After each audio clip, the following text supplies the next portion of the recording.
DmC Devil May Cry. You know how I was complaining about expensive PS4 games? Well, I lucked out. I found a copy of DmC Definitive Edition for around 20 bucks. Yes, it's used, but who cares? It's given me something to review, and it just so happens I wanted to play this game for a while anyway. I was running out of Professor Layton games to livestream, and I figured this might be fun. But as it turns out, this game has a bit of a history that I wasn't aware of. Now, I knew that this game was a part of the Devil May Cry series, obviously, but I had never played any of the games before. The series featured the character Dante, a half-demon guy that fought other demons and apparently really liked pizza. He lasted through 4 games and an anime adaptation before somebody decided it was time for a reboot, one that would be made by Ninja Theory, a UK-based developer rather than Capcom. And so DmC was born. And so were the fan complaints. As soon as Dante's redesign was shown off, people had problems with it, and there was an early trailer for the game that showed Dante being less like the fun badass he used to be, and more like an emo asshole. The fans were not pleased. I'm pretty sure that's why in the actual game, Dante is a wisecracking jackass, but still, nobody really liked him much. It led to fans of the games calling him Dante, which is short for Don't Call Him Dante. Cute. Let's start with the story. You play as Dante, who's half demon and half angel. He's an asshole, but he also knows how to kill demons. He wakes up one morning to a girl named Kat warning him about a hunter demon, and then he gets dragged into a place called Limbo by said demon. Limbo is interesting. Apparently it's a twisted version of the real world where you fight demons and whatnot. And the story from there gets surprisingly complicated as Dante finds out Kat works for an organization called the Order that fights against demons. Why are they fighting demons? Well, aside from that just being what you do when demons show up, there's also the fact that demons run the whole world in a very they live kind of way. And the big boss demon is a dude called Mundus who controls the world through debt. So the plan is to take down Mundus and free humanity. I'll be honest, the plot of this game is fine, and it lends itself to a lot of cool-looking environments, with most of the game taking place in Limbo, which can shift around at will. The only problem is the characters. They suck. I'm sorry, I'd like to be constructive here, but there is no saving these characters.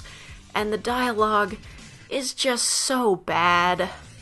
But you can call me Dante the Demon Killer. Has a nice ring to it, don't you think? Put a spin on this. I'm stronger. I'm smarter.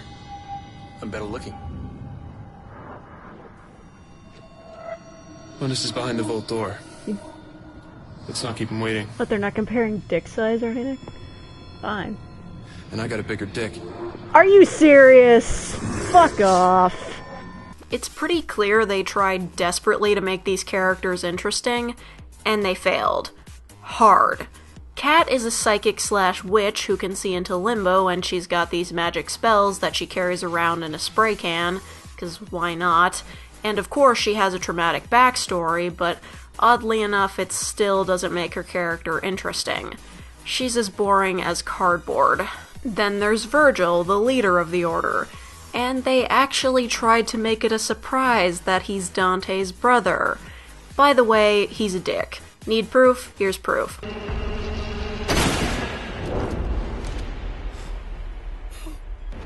Fuck. Oh, no.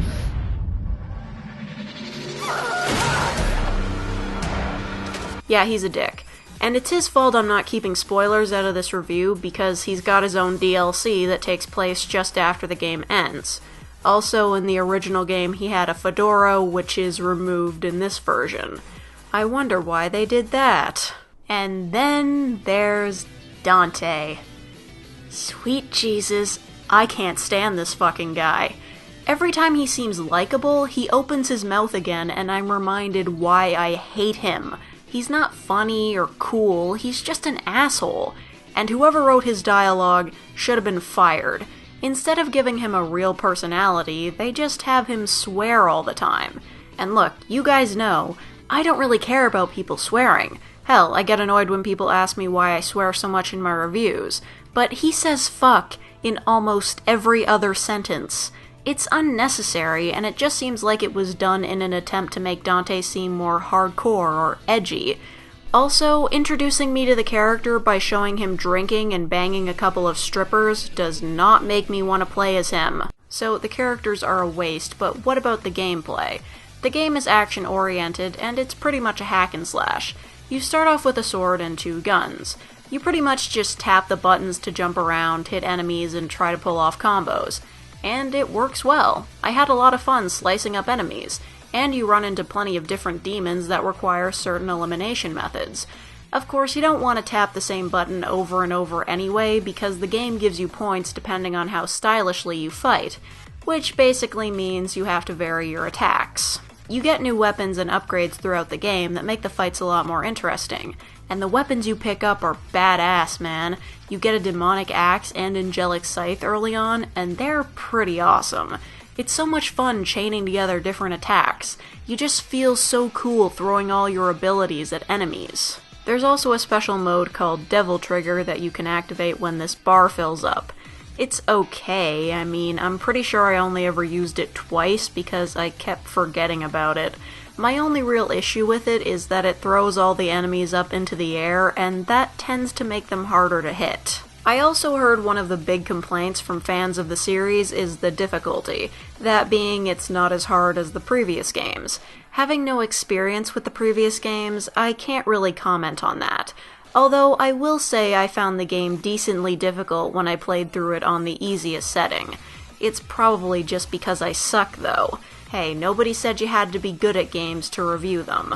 Oh, I forgot to mention, there are boss battles every 5 levels or so. Most of them are basically giant things that you have to hit and dodge attacks from. One thing that stood out in a couple of bosses was the body horror elements. Maybe calling it that's too strong, but that's really all I think of when I see a demonic fetus that sucked its mother into its body. Ugh.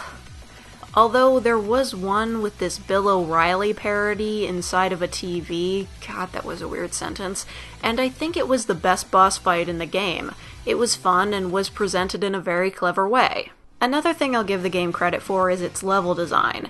It's not perfect, but it really stood out to me. There are brief platforming sections here and there where you can use either your demonic or angelic weapons to pull yourself towards platforms. The platforming isn't entirely necessary, but I think it really showed off some of the cool stuff that can happen in Limbo. The world becomes twisted and the ground breaks apart. A normal street becomes a hellish, demon-infested wasteland. I found it visually interesting. Speaking of visuals, one of the main selling points of this game is that it's in 1080p at 60 frames per second. I'm fairly certain that's accurate. I know the footage I'm showing isn't 60 FPS, PS4 recording issues, don't ask, but it does look different from what I'm used to seeing. This being the first game I've played at 60 FPS, I can say that it's cool and it looks pretty good, but I don't think I'd really be missing out at 30.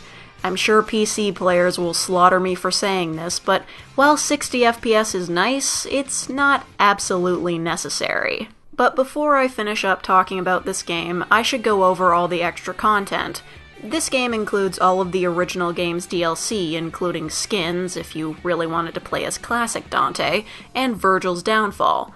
Not to give too much away, but Virgil turned out to be a huge dickbag at the end of the game, and after he got stabbed by Dante, he ran away to pass out on his mom's grave.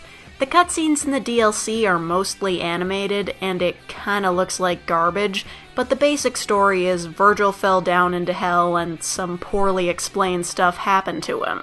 The gameplay is rather similar to the main game, with differences like teleporting platforms instead of pulling them, summoning swords instead of using guns, and not having nearly as many weapons as Dante. I also found it rather challenging, but again, it's probably just me sucking at everything. But in the end, I didn't feel like I had wasted my time playing this game. The gameplay was fun and the environments were interesting. It may not be perfect, but I think it's worth the $20 I paid for it. You know, given how shit the characters are, I think it would be better if they just dropped the reboot act and continue to make games with the original Dante. I mean, people seem to like him anyway, so what was the point of rebooting the series? I'm sure there was a reason, but seeing how many fans it pissed off, it really doesn't make a lot of sense to me. Well, anyway, if you spot a copy of this game and the price is right, I'd say pick it up. It only lasts about 10 hours, but there's definitely some replay value for completionists and those looking for a greater challenge. It's not amazing, but it's good. Just do yourself a favor and ignore the cutscenes. And that's all I've got for now. The next review will be something. Fuck it, I don't know, I'll figure it out. So if you want to see that, subscribe, and the next review will be posted soon. I promise. And thanks for watching. We'll see you next time.